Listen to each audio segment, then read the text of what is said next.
Hi guys, Miss Elder here. We're going to talk a little bit about Antigone Scene 4 and Ode 4. This is going to be kind of a quick one. Here in this scene, Antigone is being brought down to her stone vault. Remember, the original plan was for her to be stoned to death, but now Creon has changed his mind. He's going to provide her with a little bit of food, and he's going to lock her in a stone vault to absolve the state of her death, as it were. And so we see her having, Scene 4 is really like this little pity party that she's having for herself, and rightly so. Because she is being brought to her death, essentially, by the guards.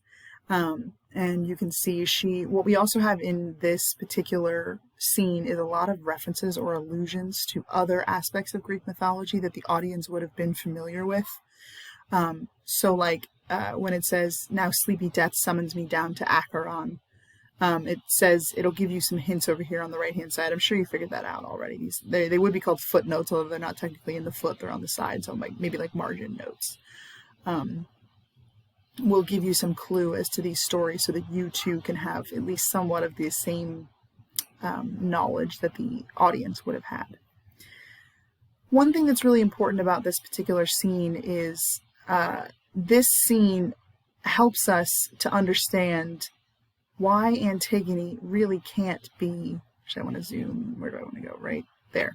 Why Antigone really can't be the tragic hero of this particular play, even though she is in fact the title character. A tragic hero, as you remember from your notes, has to at some point come to the realization that they are at fault for, at least partially, for their fate, for their for what has happened to them, for the downfall. So here with Antigone, we see her saying, well, the chorus sort of starts it. He says, "I cannot tell what shape your father's guilt appears in this." And she really rolls with that idea. She says, "You have touched it at last, that bridal bed, unspeakable horror of son and mother mingling, their crime, infection of all our family." And it says that, "O Oedipus, father and brother, your marriage strikes from the grave to murder mine." So she's blaming Oedipus, right? "The blasphemy of my birth has followed me." She's blaming Oedipus and the family curse for her fate. And even though she was all gung-ho about this plan in the beginning, and she seemed to be ready to accept whatever punishment came her way, oops, sorry, I'm trying to make sure I'm still recording here. Looks like I am. I don't know what that was about. Okay. Even though in the beginning she seemed ready to accept whatever punishment came with this because it was that important to her, now she doesn't seem as willing to admit that this was something that she chose to do. And the chorus tries to remind her. They say right here, "You have made your choice. Your death is the doing of your conscious hand." Right? Conscious means awareness, and hand, of course, means something that you did with your own hands, right? It can be literal or figurative. But in this case, it's literal. But she doesn't seem to want to listen to them, right? "Then let me go, since all your words are bitter, and the very light of the sun is cold to me," right? Even the very light of the sun is cold to her. Everything everybody says, nothing's going to make her happy at this point. Which is fair when you're facing death in the eye, right? But yeah, you can't be a tragic hero if you don't hit that point where you realize that you've made a mistake, at least at the very least.